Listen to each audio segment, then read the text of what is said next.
पिछली बार टिकट नहीं मिला था जी। और आप पार्टी छोड़ के पार्टी से बगावत करके दूसरे टिकट पे चुनाव लड़ते, नाव पे सवार हो गए थे। जी। बैरिया के अतिरिक्त मैं कभी मन में कल्पना नहीं। सेवा चाहे अधिकार संपन्न होकर के करना होगा तो भी यही से करेंगे।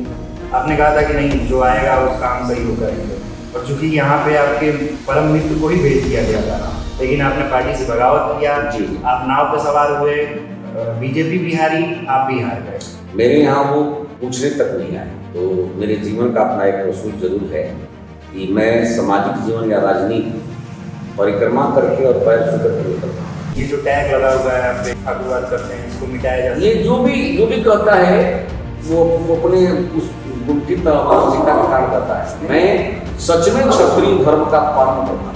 अगर टिकट नहीं मिलता है तो इस बार क्या करेंगे? क्योंकि ये पिछली बार भी मैंने प्रश्न किया था। देखिए पत्रकार जी, राजनीति अपने मन से नहीं होती।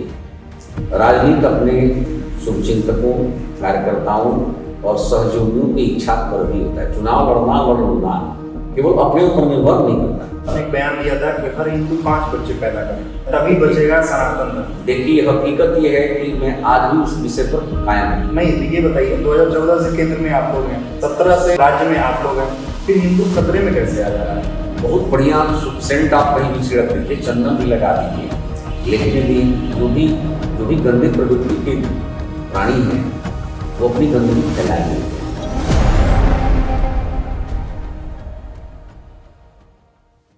नमस्कार, प्रणाम। मैं प्रणव उपाध्याय और आप देखना शुरू कर चुके हैं यूट्यूब टर्मिनल।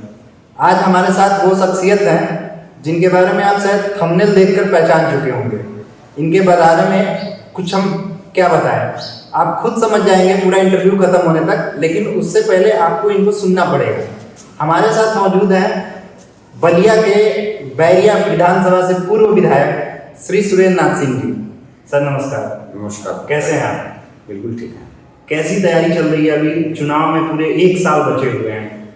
ऐसा है कि मेरी तो तैयारी जैसे सेना अनवरत अपने अभ्यास में प्रयास में रहती है, तो सामाजिक जीवन मेरे लिए न कोई पेशा है और न कोई नौकरी है, मेरा संस्कार है। तो सामाजिक जीवन में संस्कार के माध्यम से जो बन पड़ता है मैं अनवरत करता रहता हूँ, और केवल चुनाव के लिए नहीं, ये मेरे जीवन का एक अंग है।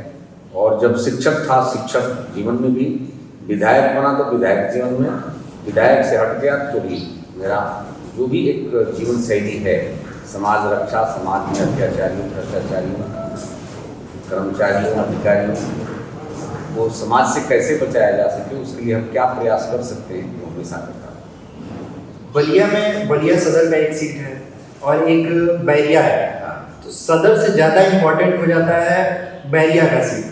लेकिन यहाँ पे लड़ने वाले बहुत हैं एक ही पार्टी से, तो वहाँ अपने आप को कहाँ पाते हैं? क्योंकि पिछली बार आपको टिकट नहीं मिला था जी। और आप पार्टी छोड़ के पार्टी से बगावत करके और दूसरे टिकट पे चुनाव लड़ते, नाव पे सवार हो गए थे। जी।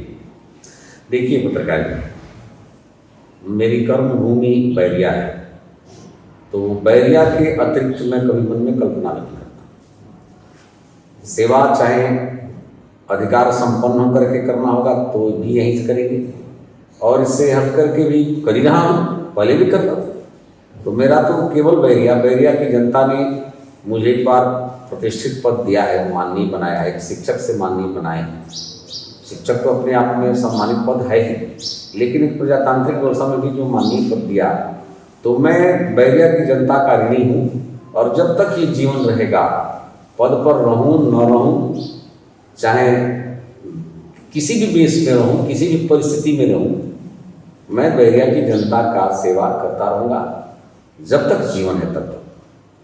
पिछली बार आपको याद होगा, मैं पिछली बार आपका इंटरव्यू लेने आया था, तब मैंने ये सवाल किया था आपसे कि अगर टिकट नहीं मिलेगा तो आप पार्टी के लिए जो यहाँ पे चुनाव लड़ेगा उसको समर्थन करेंगे या बगावत करेंगे? हाँ। आपने कहा था कि नहीं, जो आएगा उस काम सही हो करेंगे, और चूंकि यहाँ पे आपके परम मित्र को ही भेज दिया गया था, लेकिन आपने पार्टी से बगावत किया। जी। आप नाव पे सवार हुए, बीजेपी भी हारी, आप भी हार गए।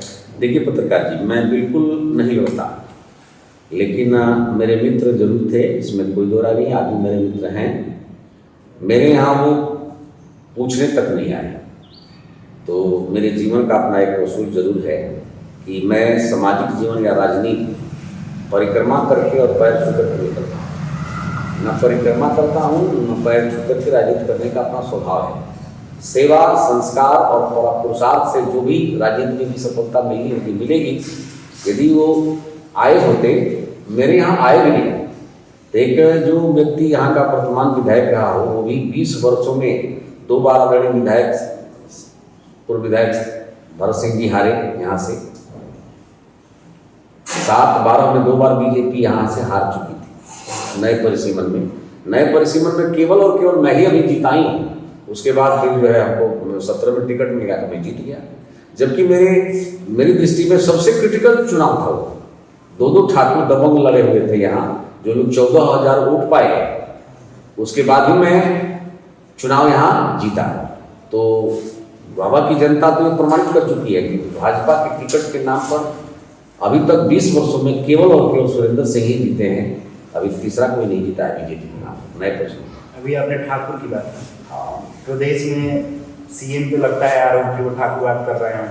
यहाँ बैरिया में आपके ऊपर ठाकुरवाद का बड़ा आरोप लगता है। ऐसा है, कोई भी बात लगा ले, मुझे इसका कोई बहुत बड़ा वो नहीं रहता। ठाकुर कुल में परमात्मा ने एक श्रेष्ठ कुल में जन्म दिया है, तो इस पर मुझको गर्व है, इस पर बिल्कुल गर्व है।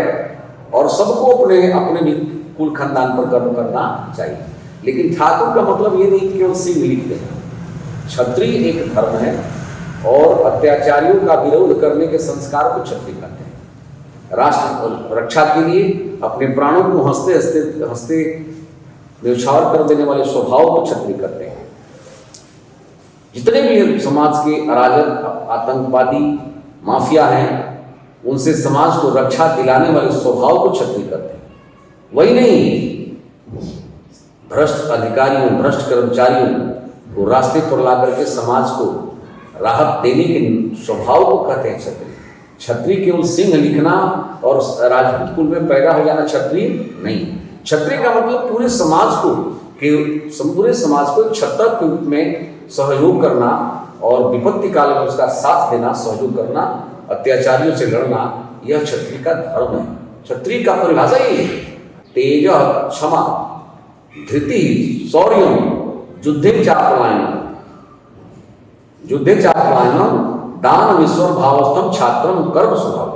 ये क्षत्रिय का ये कर्म निर्धारित है, धर्म है कि तेज होना चाहिए, चरित्र बल होना चाहिए, ईमान का बल होना चाहिए। कभी प्रयास नहीं किया आपकी ये जो टैग लगा हुआ है आप पे कि ठाकुरवाद करते हैं, इसको मिटाया जाए? ये जो भी कहता है वो अपने उस कुंठित मानसिकता के कारण करता है। मैं सच में क्षत्रिय धर्म का पालन करता हूँ।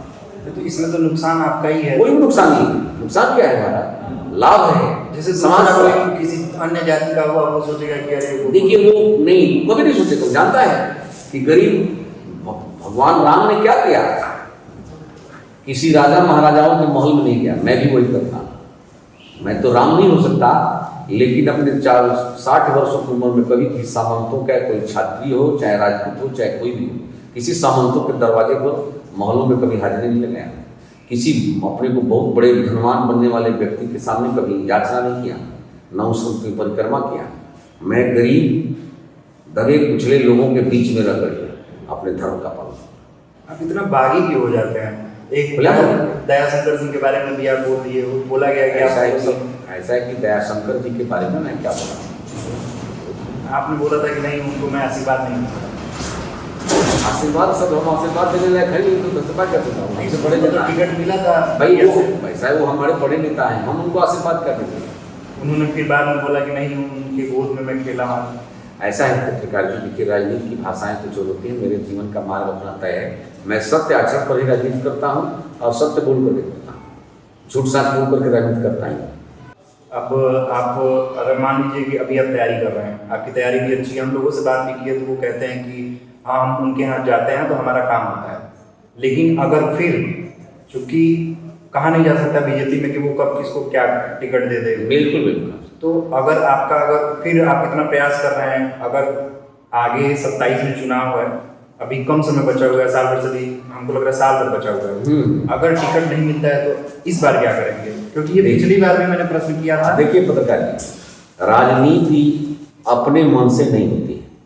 राजनीति अपने शुभचिंतकों, कार्यकर्ताओं और सहयोगियों की इच्छा पर भी होता है। चुनाव लड़ना केवल अपने ऊपर निर्भर नहीं करता है भाई। जो 30,000 वोट, 30,617 वोट, 29,617 वोट जिन महामानव लोगों ने हमको दिया है, उनकी भावना का आदर करना भी मेरा धर्म है।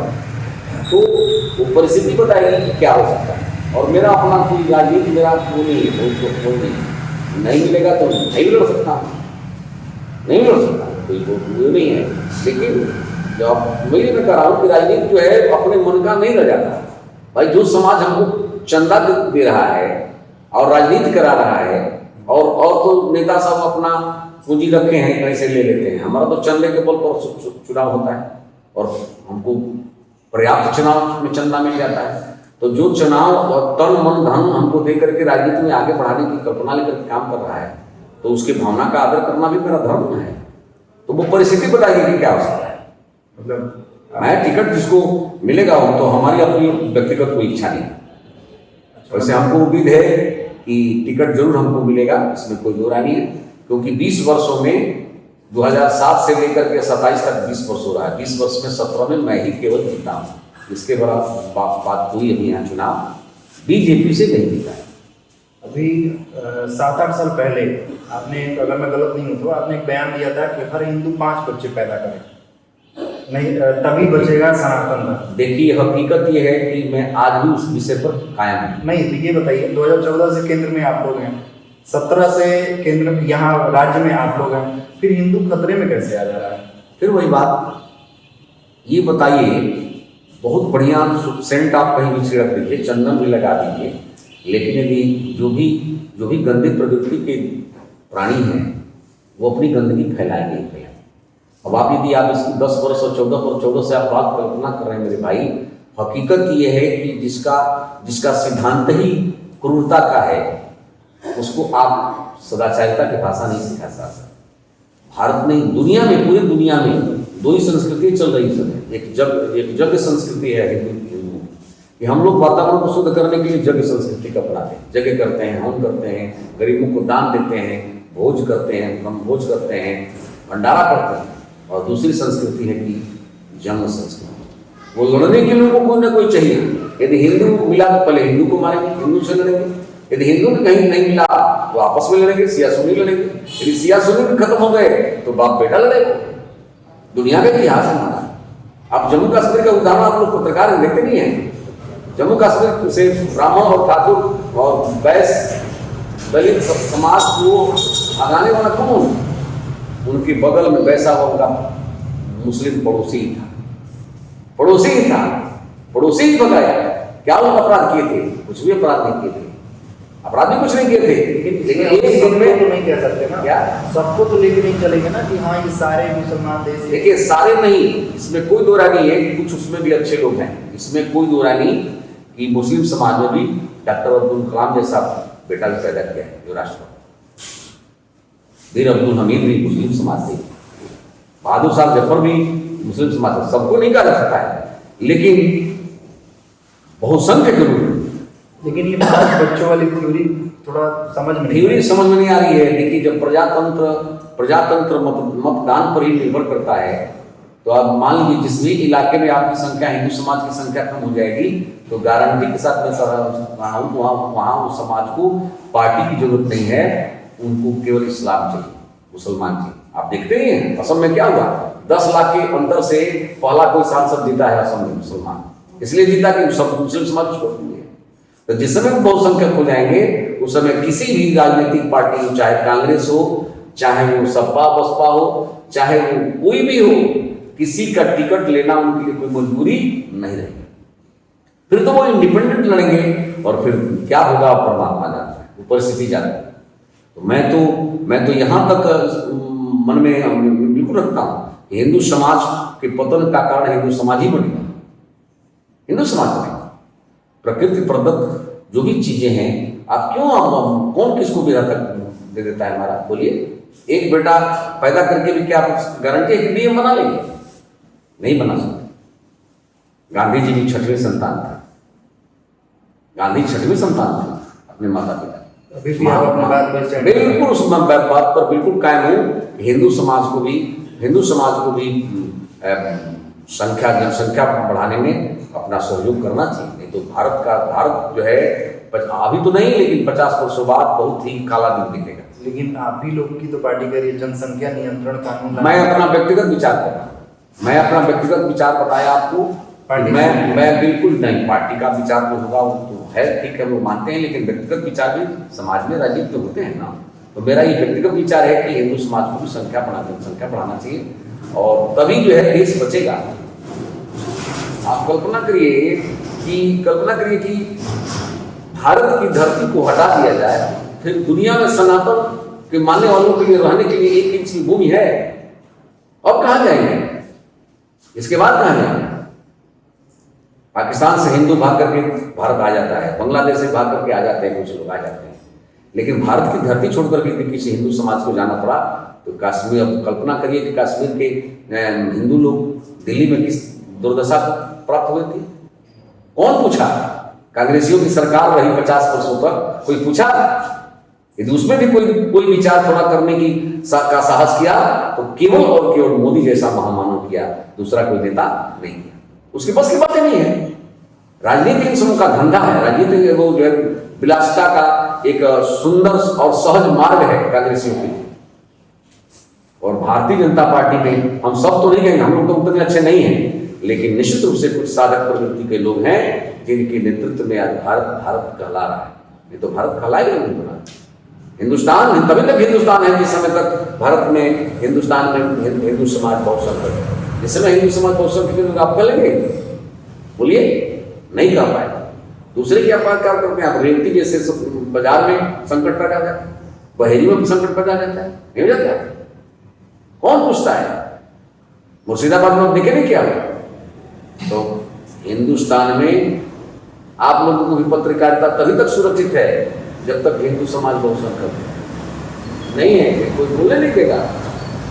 विधायक नहीं है अभी, और अगर अभी चुनाव हो जाता है, मतलब एक सिचुएशन रखा है आपके सामने कि अगर अभी चुनाव हो जाता है तो आपने पिछले 4 सालों में विधायक न रहते हुए कौन सा काम किया जिससे आपको लोग चुनेंगे? देखिए, सामाजिक जीवन में सत्ता में न रहने के बाद ऐसा कोई काम नहीं होता है कि बहुत बड़ा काम आप कर दें, लेकिन मैं एक काम जरूर करता हूँ जो सामाजिक जीवन को धन्य करता है और किसी भी समाज कार्यकर्ता के लिए वो आवश्यक होता है। उत्सवे व्यसने राष्ट्र पल्लवे राजद्वारे श्मशाने च जहती बंधु वर्गों में काम करता हूँ। 18 घंटा में करता हूँ उस काम को, जितना संभव हो सकता है। रचनात्मक काम तो इस समय संभव नहीं हो पाता है, सत्ता सापेक्षी होता है रचनात्मक कार्य, लेकिन रचनात्मक कार्य के अलावा भ्रष्ट अधिकारी कर्मचारी से अपने जनता को राहत दिलाना, भूमाफियाओं से राहत दिलाना, ये काम सतत मेरा चल रहा है और जब तक जीवित रहूँगा तब तक चलता है। अभी दो तीन लोगों को का जमीन कब्जा कराया, एक बहुत बड़े राजनीतिक भूमाफिया से। आप पेपर में पढ़े भी होंगे, देखे होंगे। बात कर रहा हूँ तभी ना हो रहा है। आज ही अपने आने के पहले 100 लोग आए थे, अत्याचारियों के अत्याचार से पीड़ित होकर के, जिसको पुलिस पूछ नहीं रही थी, काम किया। तो इस परिस्थिति में जो काम निर्धारित है एक सामाजिक जीवन के कार्यकर्ता का, वो भी करता है। फिर बलिया पे एक संजय निषाद जी का बयान आया था, एनडीए समर्थित है वो, और वो बलिया के लोगों को उन्होंने बताया कि अंग्रेजों की गुलामी करते थे, दलाली करते थे। देखिए, हकीकत ये है कि संजय निषाद जी अपने अज्ञानता का बिल्कुल परिचित है। इस तरह का पढ़ा लिखा कोई व्यक्ति बोलता है, जिस समय पूरा भारत स्वतंत्रता आंदोलन के लिए विचार कर रहा था, केवल बोली बोल रहा था, उस समय बैरिया की धरती और बलिया की धरती गोली चला रही है कहीं का काम? भारत में कहीं बोला नहीं। आप लोगों से तो बात होती होगी ना? हाँ, वो बात होती है। फिर आप लोगों ने बताया नहीं? नहीं, हम क्या बोल रहे हैं? बताया गया, मिलेंगे तो और बताएंगे, मिल करके बताएंगे, फोन पर क्या बताएं। वैसे अज्ञानता का परिचय दिए हैं, इस तरह का वर्जन बलिया के लिए नहीं बोलना चाहिए। जिस समय अंग्रेजों की बात करें तो जिस समय पूरा भारत अभी सोच रहा था, तब तक जो है बलिया जंग लड़ रहा है। तुम्हारे पूर्वज, उसके पूर्वज जो है निषाद जी के गुरु नहीं लड़ रहे थे, हमारे गुरु लड़ रहे थे, पूरा समाज लड़ रहा था और जाति के लोग लड़ रहे थे। कोई ऐसा समाज नहीं था कि समाज के लोग स्वतंत्रता आंदोलन में बलिया भाग नहीं लिए। सन 42 में 18 अगस्त को बैरिया आजाद हो गया, सन 42 में 19 अगस्त को बलिया आजाद हो गया।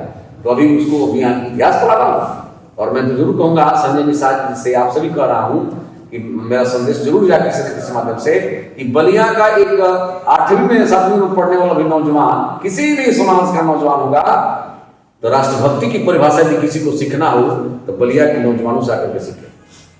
वो क्या जाने संजय निषाद बोला, अन्य कोई नहीं बेकार। बलिया की रग रग में राष्ट्रभक्ति है, धर्म भक्ति है, ईश्वर भक्ति है और राष्ट्रभक्ति भी है। इसलिए बलिया की बात कर रहे हैं, बलिया में बीजेपी थोड़ी सी बिखरी नजर आती है। वो चाहे यहाँ का बात करें हम बैरिया का या बलिया का, अभी ददरी मेला हुआ था, ददरी मेला में सबका अलग अलग स्टैंड था। पहली बार शायद इतिहास में पहली बार हुआ कि ददरी मेला को प्रशासन ने कराया और वहाँ मिठाई लाल गुप्ता जी कह रहे थे कि मैं अपने पद से इस्तीफा दे दूंगा। ऐसा देखिए, जो भी हुआ मिठाई लाल जी के साथ गलत हुआ, हम लोग उस समय उसका प्रतिकार किए थे। तो सरकार की बात की है, सरकार थी, सरकार माने भाई है, सरकार उसमें भी थी, अभी है, सरकार है। लेकिन देखिए अब इसमें जो है इसमें बहुत टिप्पणी करना प्रासंगिक नहीं होगा। इसलिए नहीं होगा कि सरकार के अधिकारी भी हमारे हैं और नेता भी हमारे हैं, लेकिन ये गलती हुई है। जिसने भी कराया, मैं नहीं जानता किसने कराया है अधिकारियों को प्रेशर दे करके, लेकिन जिसने भी कराया है एक लोक मर्यादा का, लोक प्रजातांत्रिक व्यवस्था का उन्होंने एक तरह से देखा जाए तो अपमान किया। मैं उसको अपमान मानूं, अच्छा चीज नहीं, क्योंकि प्रशासन की तुलना में हमेशा समाज का व्यक्ति अच्छा रहता है। प्रशासन का व्यक्ति क्या है, तो नौकरी करने आया है, उसका एक ही उद्देश्य है कि बलिया में नौकरी कर रहा हूँ तो कैसे अधिक से अधिक पैसा देना। मैं तो आप हमारी सरकार उसके बाद भी मैं कहता हूँ जितना चाहिए उतना बलिया में भी भ्रष्टाचार पर नियंत्रण हम लोग नहीं करता, हम लोग नहीं करते। और जैसे कोई ठेकेदार गलती करता है, रोड खराब बनाता है, आप सड़कों पे आ जाते हैं, अगर आपके कार्यकर्ता पे कोई जुल्म करता है आप थाने पहुंच जाते हैं। लेकिन थोड़ा सा युवाओं में ये है कि जैसे प्राइवेट स्कूलें हैं, यहाँ पे प्राइवेट मनमानी लूट रहे हैं। छोटे छोटे बच्चों का फीस इतना हाई है कि मिडिल क्लास का आदमी सोच रहा है 10 बार कि वो कैसे पढ़ाए अपने बच्चे को। अब देखिए पत्रकार, हकीकत ये है कि स्कूल में कोई जबरदस्ती तो आपको एडमिशन कराने के लिए कहता नहीं है, विकल्प आपके पास होता है। विकल्प में जितने प्राइवेट स्कूल हैं सब वो ठीक है, विकल्प आपके पास है। हकीकत ये है कि मैं अपनी गलती मानता हूँ कि सरकारी तंत्र की जो व्यवस्था जितना अच्छा देना चाहिए हम लोग नहीं दे पा रहे। दुर्भाग्य है इस भारत का, और उत्तर प्रदेश में विशेष रूप से मैं कह रहा हूँ मेरे भाई कि 1 लाख रुपया पाने वाला व्यक्ति अपने कर्तव्य का पालन करने को तैयार नहीं। और शिक्षक की, समाज का शिक्षक जो है कामचोर हो जाएगा, मान के चलिएगा कि इसका सीधा देश के विकास पर प्रभाव पड़ता है। मैं तो शिक्षक भाइयों से भी अपील करता हूँ कि अपने पेशे का सम्मान स्वयं आप करो। प्रशासन क्या करेगा नहीं करेगा इसकी चिंता नहीं करते। संत और समाजसेवी और शिक्षक, संत समाजसेवी और शिक्षक अपने चरित्र का मूल्यांकन स्वयं करते हैं। यदि संत समाजसेवी और शिक्षक दिशाभ्रमित हो जाएगा, कर्तव्य विहीन हो जाएगा, तो मेरे समझ से समाज मृत प्राय हो जाता है और इसकी रक्षा भगवान नहीं कर सकता। हमारे पास कुछ रैपिड फायर प्रश्न है जिसमें आपको एक शब्द में उत्तर देना है। विपक्ष में सबसे बेहतर नेता किसको मानते हैं? देखिए विपक्ष में आज की तिथि में कहिए तो कोई नहीं है। कोई एक नेता तो होगा, आपको लगता होगा कि उसको भाजपा में आ जाना चाहिए।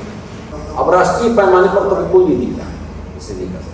इतना बड़ा विपक्ष है, इतनी पार्टी कहाँ दिख रहा है बताइए ना, एक भी नेता नहीं। अरे जब सब लोग गलत करने वाले को ही सही करना चालू कर देते तो उसको अच्छा नहीं लगेगा। तो आपके नज़र में कोई नहीं? हमारे देश में कोई नहीं। ठीक है, बलिया में आपके हिसाब से अभी के नेता में सबसे बेहतर नेता कौन है? देखिए बलिया की धरती पर यदि सामाजिक जीवन में नेता के बारे में यदि ये किया जाए तो सामाजिक जीवन में मेरे जैसा व्यक्ति से आप पूछते हैं ना, तो निश्चित रूप से मैं कह सकता हूँ कि उमाशंकर सिंह अभी तक त्यागी है और मैंने जो विकास का उसके पास पैमाना है उससे बढ़िया उमाशंकर सिंह रसना बीएसपी से आते हैं, वो जेल जाए जिससे भी आते हैं, लेकिन वर्तमान में वो है। प्रदेश में आपके हिसाब से सबसे बेहतर नेता अभी के समय में कौन है, मुख्यमंत्री योगी आदित्यनाथ को छोड़ के? देखिए, प्रदेश में यदि पूज्य योगी आदित्यनाथ उनको छोड़ के, अच्छा उनको छोड़ करके यदि आप मानते हैं तो एक श्रृंखला है। संघ सर्किल में साधक प्रवृत्ति के नेता विकसित किए जाते हैं ना, तो आदरणीय केशव जी हैं, हमारे डिप्टी दोनों सेम हैं, जो कि उत्तम नेता है, और सुरेश खन्ना जी हमारे विशेष रूप से, यदि हमारे व्यक्तिगत जीवन का प्रेरक कोई कह लीजिए तो आदरणीय सुरेश खन्ना जी और सतीश महाना। पूरे देश में किसको मानते हैं, लेकिन पूरे देश में नरेंद्र मोदी जी को और आपके मुख्यमंत्री जी को छोड़ के, दो लोगों को छोड़ के सबसे बेहतर किसको मानते हैं? देखिए, पूरे देश में यदि हमसे आप पूछेंगे तो निश्चित रूप से जो है मान के चलिए आदरणीय मोदी जी को छोड़ करके शुभकामना करते हैं आप मान ली करने के लिए, तो मैं जो है नितिन गडकरी जी को। और अगर आपके सामने ऐसा सिचुएशन रखा जाए कि योगी जी को और मोदी जी को दोनों में से किसी एक को चुनना पड़े आपको, तो किसे चुनेंगे? अब ये प्रश्न बहुत जटिल है। शिवा को सराहूं कि सराहूं छत्रसाल को, इसमें मैंने भेद करना मुश्किल काम है। निश्चित रूप से कहा जा सकता है कि यदि मोदी जी राम के चरित्र वाले हैं तो योगी जी भी श्री हनुमान के चरित्र। लेकिन अगर एक को चुनना पड़े तो किसे चुनेंगे? कठिन काम है, चुनाव संभव नहीं है। अब आप कह दीजिए कि 5 सोने का सिक्का हो दोनों, इसमें से कौन अच्छा है, तो सोना होता है, तो सोना में चुनना क्या है? दोनों सोना है। यदि कोई राम है तो कोई हनुमान है, इसमें तनिक भी दो राय होती है। ऐसा दुर्लभ दुनिया में नेतृत्व मिलेगा जिसके ऊपर कोई दाग न हो। हमारे दोनों नेता हैं, इसमें तनिक भी संदेह की गुंजाइश नहीं है मेरे भाई। मोदी जी और योगी जी का जोड़ा भारत को वहां करते हैं, दुनिया में नहीं। भारत को तो बात छोड़ दी, केवल इन दोनों नेताओं का, और हम लोगों में तो तमाम विकृति है। इन दोनों लोगों को छोड़ करके सब लोगों में कुछ ना कुछ कोई कुछ कह सकता है, लेकिन महाराज जिस काजल की कोठरी में कैसे वो समाया जाए, काजल के लाज निकल आए। राजनीति में रह करके भी बेदाग निकल जाना, ये मोदी और योगी के बस की बात है। दूसरे किसी भी नेता के हम कलयुग में संभव नहीं। कुछ नाम आपको हम बोलेंगे, उनके बारे में एक शब्द में आपको बताना है। जैसे पहला नाम प्रधानमंत्री नरेंद्र मोदी, एक शब्द में आपको उत्तर देना है। साधक नेतृत्व। अमित शाह, कर्मयोगी नेतृत्व। योगी आदित्यनाथ, संत रूप में श्रेष्ठ शासक। बाहुबली किसी को तो मानते होंगे ना? नहीं, हम किसी को नहीं मानते। बाहुबली कहाँ है? उत्तर प्रदेश में तो बाहुबली को बजरंग बली हिला दिए। भूमाफिया भी छोटे मोटे हैं सब, लेकिन अब हम क्या करें। ओपी राजभर शुद्ध रूप से अवसर के हिसाब से अपनी योग्यता को प्रमाणित करने वाला है। आप ही के इंडिया के वो में उसमें तो अपनी योग्यता को प्रमाणित करते हैं जहाँ भी रहते हैं। अखिलेश यादव शुद्ध रूप से मान के चलिए कि परिवारवादी नेता। तेजस्वी यादव तो बिल्कुल अयोग्य और जो है जातिवादी नेता। उनके बड़े भाई तेज प्रताप सनातन धर्म के संस्कारों से संस्कारित, लेकिन आरएसएस के खिलाफ बोलते हैं। वो राजनीति के केवल एक छोटा सा उनका कलाध्याय है, नहीं तो स्वभाव से वो सामाजिक जीवन में तेजस्वी से अच्छा है। तेज प्रताप। वीरेंद्र सिंह मस्त शुद्ध रूप से मान के चलिएगा कि व्यक्तिगत विकास के लिए किसी भी स्तर तक जाने वाले स्वभाव का। परिवारवाद तो सामाजिक जीवन के लिए कोई अच्छा चीज नहीं है। बात उसको देखिए, परिवारवाद में उसको कहते हैं कि अयोग्य को भी योग्य पद दे दिया जाए, श्रेष्ठ पद देने और दिलाने की प्रवृत्ति को परिवारवाद। नहीं तो कोई यदि परिवार में भी योग्य व्यक्ति है, चाहे एक की जगह दो ही हो जाए, और सेना में पिता भी लेफ्टिनेंट हो जाता है, पुत्र भी हो जाता है, राजनीति में भी ऐसा हो सकता है कि हो जाए कोई। लेकिन यदि अयोग्य को ही योग्य बनाने के लिए हर क्षमता का उपयोग कर देना, यही परिवारवाद है। धन्यवाद।